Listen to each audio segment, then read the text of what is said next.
के बारे भूपति मन माही है गलानी मोरे सुत नाही भय गलानी मोहे सुत नाही गुरु ग्रह गया तुरंत महिपाला गुरु ग्रह गया तुरंत महिपाला चरण लागी करी विनय विशाला चरण लागे करि ही जाला चरण लागी करी विनय विशाला चरण लागे करि विनय विशाला चरण लागी करी विनय विशाला।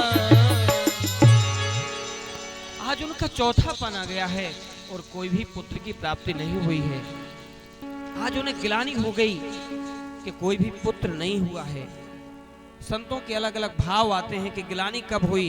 एक कथा यह भी आती है कि एक बार अरुंधति जी ने पूछा, वशिष्ठ जी की पत्नी ने पूछा कि अरे अभी आपके शिष्य तो महाराज श्री दशरथ जी हैं, लेकिन आपके शिष्य के कोई पुत्र नहीं है और जो आपका बालक है इसका शिष्य कौन होगा? आप कोई ना कोई उपाय करिए, कोई ना कोई अनुष्ठान करिए जिससे आपके शिष्य को दशरथ जी को पुत्र की प्राप्ति हो। तो वशिष्ठ जी ने कहा कि अरे देवी, जब महाराज श्री दशरथ जी आके मुझसे कुछ कहेंगे, मुझसे निवेदन करेंगे, तब ना मैं कोई अनुष्ठान करूंगा। ऐसे थोड़ी मैं करूंगा अनुष्ठान। गुरु ही थोड़ी शिष्य के पास जाएगा कि मुझसे अनुष्ठान करवा लो। तो अगर मुझसे दशरथ जी आके कहेंगे तब ना मैं कोई ना कोई अनुष्ठान करूंगा। कहा लेकिन इसमें देवी आप मेरी मदद कर सकती हैं। कहा कैसे प्रभु? कहा कि आप जाइए और आप अयोध्या में जाइए और महलों में जाकर के अपने पुत्र को रुला देना, और जब पुत्र के रोने की आवाज, पुत्र के रोने की किलकारियां सारे महल में गूंजेंगी, महाराज श्री दशरथ जी आएंगे, पूछेंगे ये बालक किसका रो रहा है, क्यों रो रहा है? तो आप बता देना कि मेरा बालक रो रहा है और ये इसलिए रो रहा है कि मेरे पिताजी के शिष्य तो आप थे, लेकिन मेरा शिष्य कौन होगा इसलिए रो रहा है। तो ऐसा ही किया उन्होंने। और जब ऐसा महाराज श्री दशरथ जी ने कहा कि क्यों रो रहा है बालक, तो उन्हें बताया, तो महाराज श्री दशरथ जी को आज बहुत गिलानी हुई। और जब गिलानी हुई तो दशरथ जी महाराज यहाँ वहाँ या किसी को चौराहे पे नहीं सुनाया अपने दुख को। जब कोई भी समस्या हमारे सामने आए, जब कोई भी दुख हमारे आपके सामने आए, तो हमें यहाँ वहाँ या किसी चौराहे पर नहीं सुनाना चाहिए। यह मानस से हमें शिक्षा लेनी चाहिए। कहाँ सुनाया उन्होंने अपने दुख को? सीधे गुरु जी के पास गए। एक कथा वह भी आती है, जब इंद्र देवता के यहाँ जाया करते थे, महाराज श्री दशरथ जी सिंहासन को धोया जा रहा था। सभी कोई कथा जानता है, क्योंकि हरि अनंत हरि कथा अनंता, कहीं सुनहि बहु विधि सब संता। आधे सिंहासन को धोया जा रहा था। एक कथा यह भी आती है, क्योंकि भगवान के जिस प्रकार से अनंत रूप हैं, उसी प्रकार से उनकी कथाएं भी अनंत हैं। तो उन्हें आज गिलानी हो गई कि चौथा पन आ गया है, कोई भी पुत्र नहीं हुआ है। तो सीधे कहाँ गए कि गुरु ग्रह गया तुरत महिपाला, गुरु ग्रह गया तुरत महिपाला, गुरु ग्रह गया तुरंत महिपाला, चरण लागी करी विनय विशाला, चरण लागी करि विनय विशाला, निज दुख सुख सब गुरु ही सुनायऊं, निज दुख सुख सब गुरु ही सुनायो, कहि वशिष्ठ बहु विधि समझायऊं, कहि वशिष्ठ बहु विधि समझाओ, कहि वशिष्ठ बहु विधि समझायऊं, कहि वशिष्ठ बहु विधि समझाओ, यहाँ वहाँ किसी को नहीं सुनाया दुख, सीधे कहाँ गए कि गुरु ग्रह गयऊं तुरत महिपाला, चरण लागी कर विनय विशाला।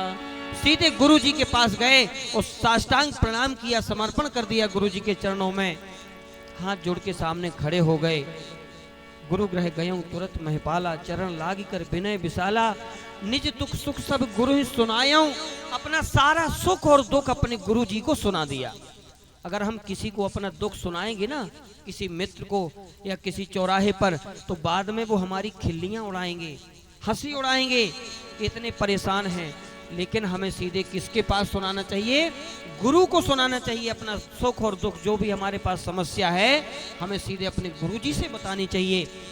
तो सीधे गुरु जी के पास गए, अपना सारा सुख और दुख गुरु जी को सुना दिया कि निज दुख सुख सब गुरु ही सुनायूं, कही वशिष्ठ बहुविधि समुझायूं। वशिष्ठ जी ने उनको संबोधन देते हुए कहा दशरथ, कहा राजन, तुम चिंता मत करो। अरे तुम्हें एक नहीं, दो नहीं, तीन नहीं, बल्कि चार पुत्र होंगे।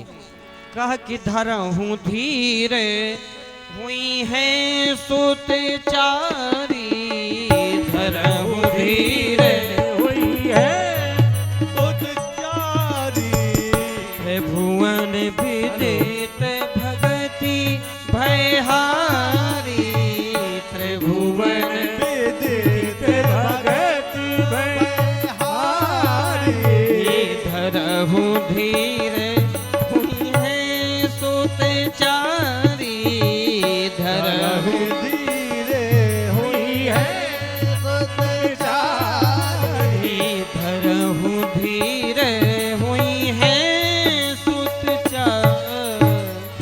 कहा राजन, तुम्हें एक, दो या तीन नहीं, बल्कि चार पुत्र होंगे। चार ही क्यों कहा? ध्यान देंगे, पांच कह सकते थे कि धरहूं धीर हुई हैं सुत पांची, पांच हो सकते थे, छह हो सकते थे, तीन हो सकते थे। चार ही क्यों कहा? चार इसलिए कहा कि उनका चौथापन आ गया था और कोई भी पुत्र नहीं था। इसलिए गुरुजी ने कहा, मानो कि तुम्हारा कोई भी पन खाली नहीं जाएगा, हर पन का एक एक पुत्र हो जाएगा। इसलिए कहा कि धरहूं धीर हुई हैं सुत चारी, त्रिभुवन विदित भगति भयहारी। चार पुत्र होंगे। और फिर श्रृंगी ऋषि को बुलाया जाता है वशिष्ठ जी के द्वारा। श्रृंगी ऋषि विभांडक ऋषि के पुत्र थे। विभांडक ऋषि के पुत्र थे श्रृंगी ऋषि, और श्रृंगी ऋषि ही पुत्रेष्टि यज्ञ करवाने में माहिर थे। पुत्रेष्टि यज्ञ श्रृंगी ऋषि ही करवाते थे।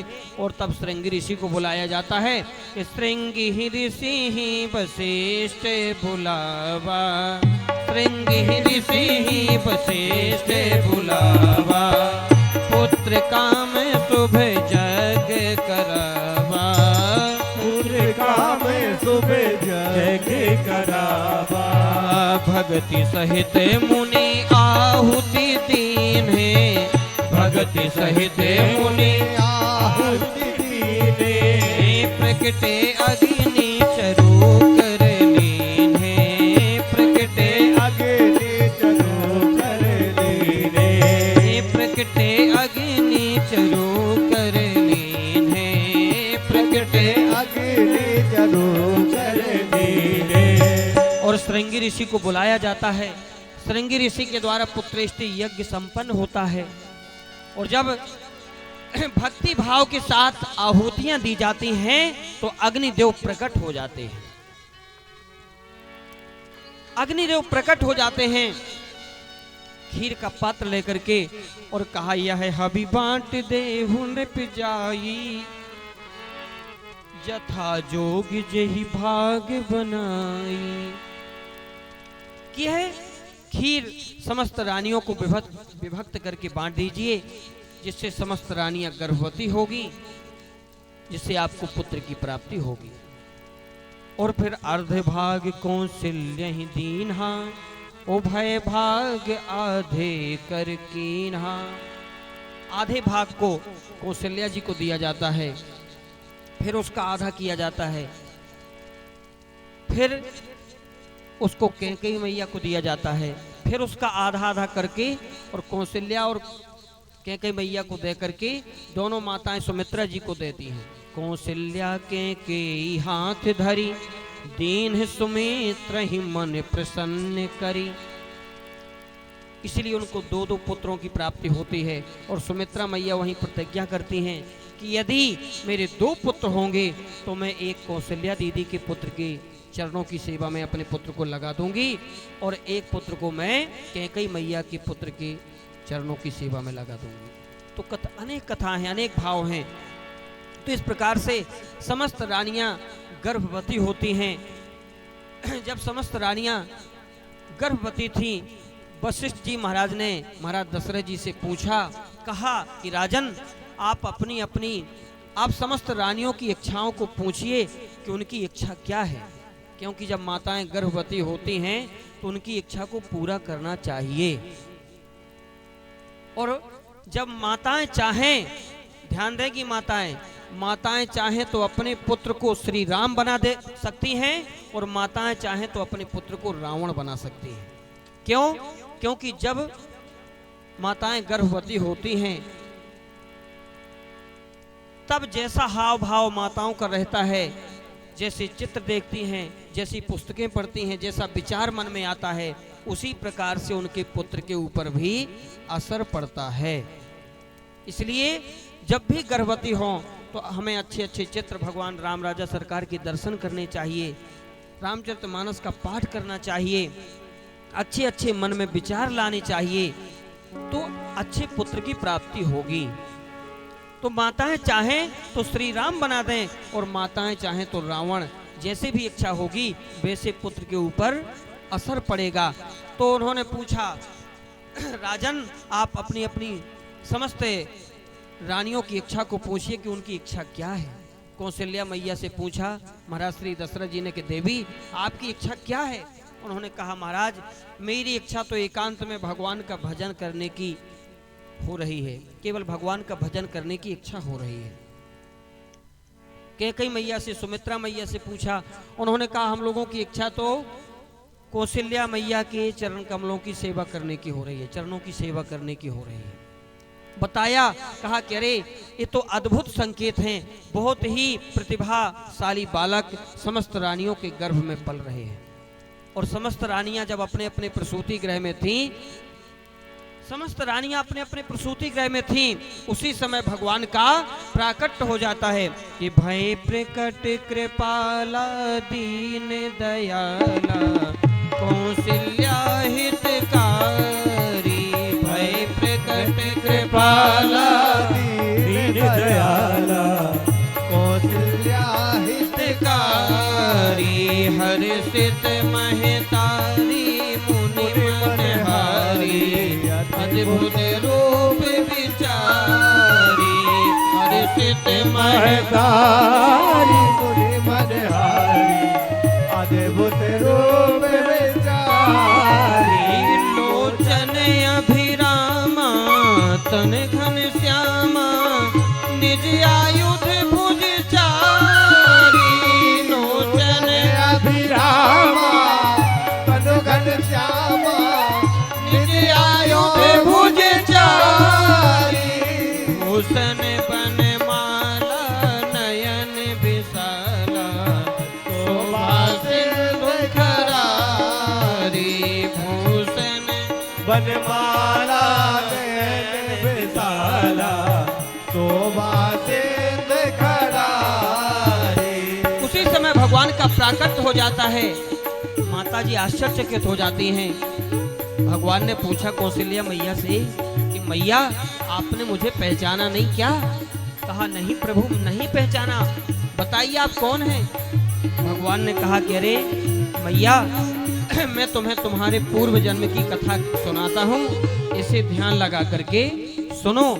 उन्होंने कहा कि पूर्वे समय मनु भूपे पिता और माते रही तुम ही सत रूपा। पूर्वे समय मनु भूपे पिता और माते रही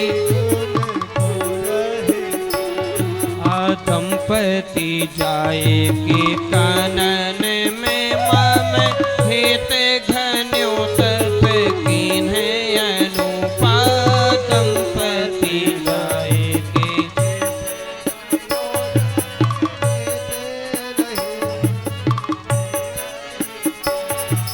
मैं प्रकेट्यो पर देने गयो मैं प्रकेट्यो पर देने गयो सुत मांग लियो हमरे अनुरूपा सो बस जाए कि नेह बसो तो मेरे ग्रह दे है धरी नर रूपा सो बस जाए कि नेह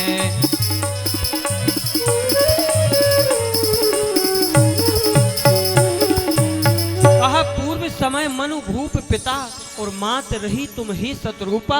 आप पूर्व जन्म में शत्रुपा थी और महाराज श्री दशरथ जी मनु महाराज थे। दंपति जाए के कानन में आप दोनों ने राजपाट त्याग करके जंगल में जा करके मुझे प्राप्त करने के लिए बड़ी दिव्य तपस्या की 23,000 वर्षों तक। और जब मैं तपस्या से प्रसन्न होकर के वरदान देने के लिए गया तो राजन ने वरदान मांग लिया। राजन ने कि चाहूं तुम ही समान सुत, आपके समान पुत्र चाहिए। तो मैं उसी वरदान को सत्य करने के लिए तुम्हारे यहाँ पुत्र के रूप में आया हूँ। तो जैसे ही ऐसा कहा तो मैया कौशल्या हंसने लगी, मुस्कुराने लगी। कहा वाह प्रभु, ये पुत्र का रूप थोड़ी है, ये तो पिताजी का रूप है। पिताजी का इतना लंबा चौड़ा 6 हाथ का हट्टा कट्टा लंबा चौड़ा पुत्र थोड़ी होता है। ये पुत्र का रूप नहीं है, तो पिताजी का रूप है। भगवान ने कहा कि अरे मैया, पहली बार किसी का पुत्र बनने के लिए जा रहा हूँ, पुत्र बनने का अनुभव ही नहीं है कि पुत्र कैसा होता है। आप ही बताइए ना, पुत्र कैसा होता है। कहा यदि ऐसे पुत्र अगर देखेंगी हमारी अयोध्या की माताएं तो हमारी खिल्लियां उड़ाएंगी, हमारी हंसी उड़ाएंगी कि अरे वो कौशल्या मैया का पुत्र थोड़ी है, कहीं से किसी का पुत्र उठा लाई होगी, इतना बड़ा थोड़ी पुत्र होता है। भगवान ने कहा तो कैसा होता है पुत्र। कहा पुत्र तो छोटा सा होता है। तो भगवान छोटे हो गए। कहा अब तो पुत्र हो गया ना, अब तो दरवाजा खोल दीजिए, बधाइयां गाने के लिए भीड़ लगी हुई है बाहर। मैया ने कहा अभी नहीं हुए, अब क्या कमी है। कहा जब पुत्र होता है तो है 4 हाथ का नहीं होता है, 2 हाथ कम कर लीजिए। भगवान ने 2 हाथ कम कर लिए। कहा अब तो पुत्र हो गया ना। मैया ने कहा अभी पुत्र नहीं हुए, अब क्या कमी है। कहा जब पुत्र होता है तो वह कपड़े पहन के थोड़ी होता है, पुत्र तो नग्न होता है। भगवान तो पीतांबर धारण किए हुए थे, पुत्र तो नग्न होता है। तो भगवान ने कहा अब तो हो गया ना, अब तो दरवाजा खोल दीजिए। मैया ने कहा अभी नहीं हुए, अब क्या समस्या है। कहा जब पुत्र होता है ना तो वह रोता हंसता नहीं है, पुत्र तो होता है जब तो रोता है। सुनि बचन सुजाना रोदन ठाना होई बालक सुर भूपा। भगवान रोने लगे और जैसे ही रोने की आवाज सुनाई दी तो हर्षित जह तह धाई दासियां दौड़ी दौड़ी चली आई और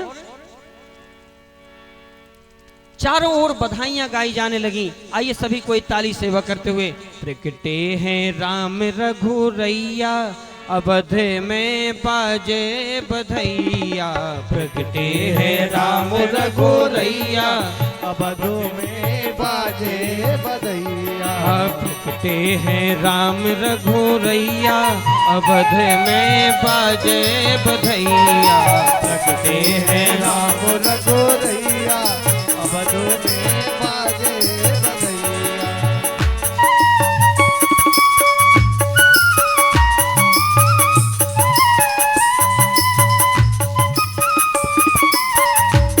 ताली सेवा करते हुए।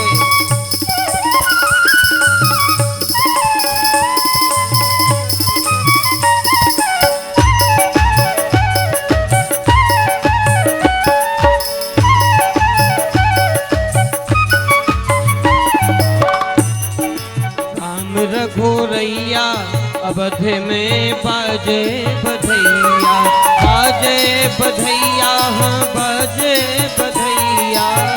बाजे बाजे बधैया बाजे बाजे बधैया बाजे बधैया बाजे बधैया हो बाजे बधैया प्रगटे हैं राम रघुरैया अवध में बाजे बधैया प्रगटे हैं राम रघुरैया अवध में बाजे बधैया।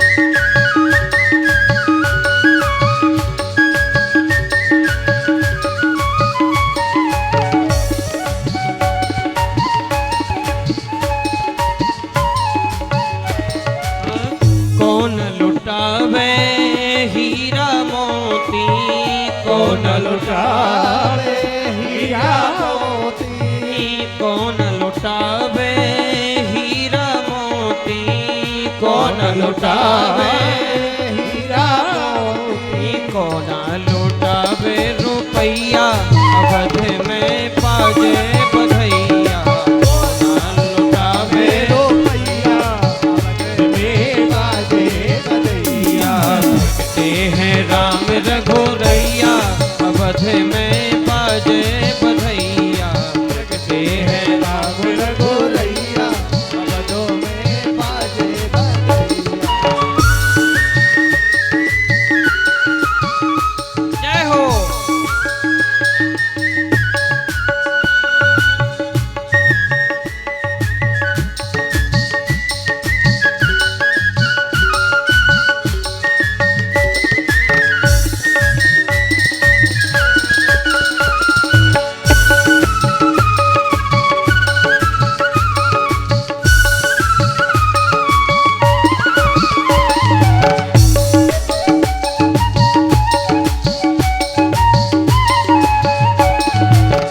राज लुटावे हीरा मोती राज लुटावे हीरा मोती राज लुटावे हीरा मोती राज लुटावे हीरा मोती रानी लुटावे रुपैया अवध में बाजे बधैया रानी लुटावे रुपैया अवधों में बाजे बधैया। प्रगटे हैं राम रघुरैया अवध में बाजे बधैया प्रगटे हैं राम रघुरैया अवधों में बाजे बधैया।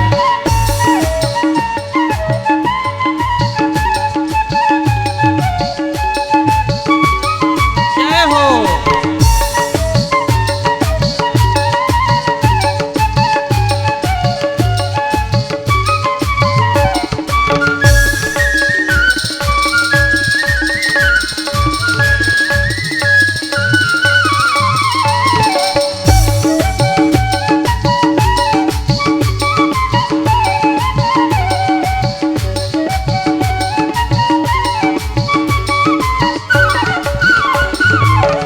आज अवध में रंग बरसत है आज अवध में और अवध में रंग बरस रहा है और ओरछा धाम में भी रंग बरस रहा है। भगवान की शादी का माहौल है। देखिए कितने सुंदर दुल्हन की तरह सजाया गया है। आज ओरछा में रंग बरसत है आज ओरछा में रंग बरसत है नाचे सब तात थैया अवध में बाजे बधैया दादा दैया अवधों में बाजे बधैया प्रगटे हैं राम रघुरैया अवध में बाजे बधैया प्रगटे हैं राम रघुरैया अवधों में बाजे बधैया।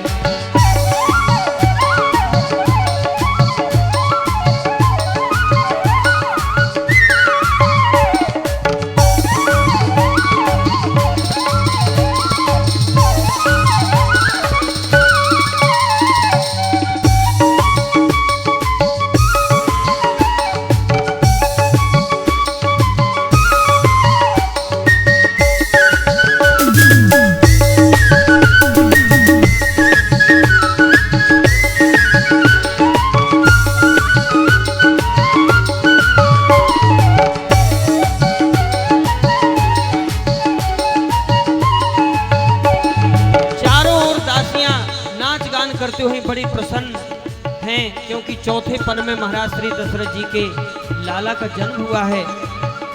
महाराज व्याकुल हैं कि सभी दासियां दर्शन कर रही हैं, लेकिन मेरे यहाँ पुत्र की प्राप्ति हुई है और मुझे पुत्र का मुखड़ा देखने को नहीं मिल रहा है। महाराज आते हैं, सेवक छड़ीदार उनके साथ में आते हैं। सेवक कहते हैं अरे हटो हटो हटो, महाराज आ रहे हैं। तो जिन महाराज के आते ही जो दासियां थी वो घूंघट निकाल लेती थी, आज वो घूंघट काढ़े हुए नाच गान करती हुई हैं, नाच गान कर रही हैं। कोई सुन नहीं रहा है, क्योंकि उनको सुध बुध भूल गई है। भगवान के दर्शन पा करके वो अपनी सुध बुध भूल गई हैं। राजन कहते हैं, महाराज कहते हैं कि अरे अरे इनको ऐसा मत बोलो, उनको बुरा लगेगा। इन्हीं सब के आशीर्वाद से तो लाला का जन्म हुआ है। चलो अपन बाद में दर्शन करें, बाद में अपने लाला का मुख देख लेंगे, क्योंकि मधु चाटन संस्कार करवाया जाता है। जब पुत्र होता है तो मधु चटाई जाती है, शहद चटाई जाती है। तो फिर से महाराज श्री दशरथ जी बाहर निकल जाते हैं और यहाँ बधाइयाँ गाई जा रही हैं कि जन्म लियो है मेरे रघुराई, अवधपुरी में बाहर आई। जन्म लियो है मेरे रघुराई, अवधपुरी में बाहर आई। जन्म लियो है मेरे रघुराई, अवधपुरी में बाहर आई। जन्म लियो है मेरे रघुराई, अवधपुरी में बाहर आई।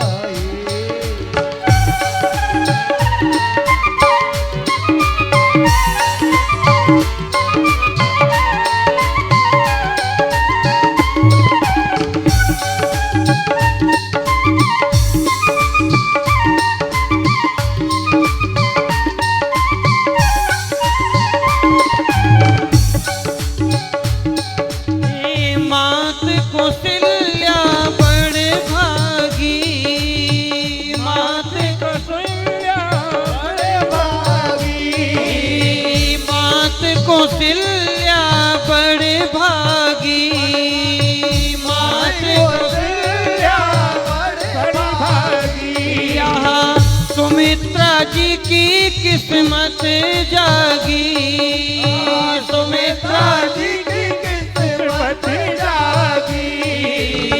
राम लखन दोनों भाई, अवधपुरी में बाहर आई। राम लखन दोनों, सभी कोई ताली से करते हुए अवधपुरी में बाहर आई।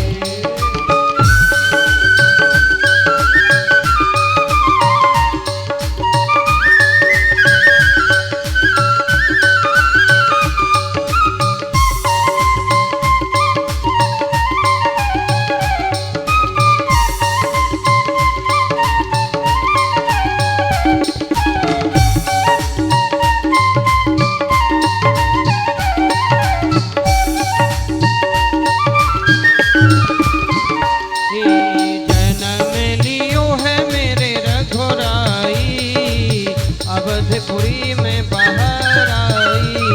जन्म लियो है मेरे रघुराई, अवधपुरी में बाहर आई। जन्म लियो है मेरे रघुराई, अवधपुरी में बाहर आई। अवधपुरी में बाहर आई, अवधपुरी में बाहर आई। बोलिए राम राजा सरकार की जय।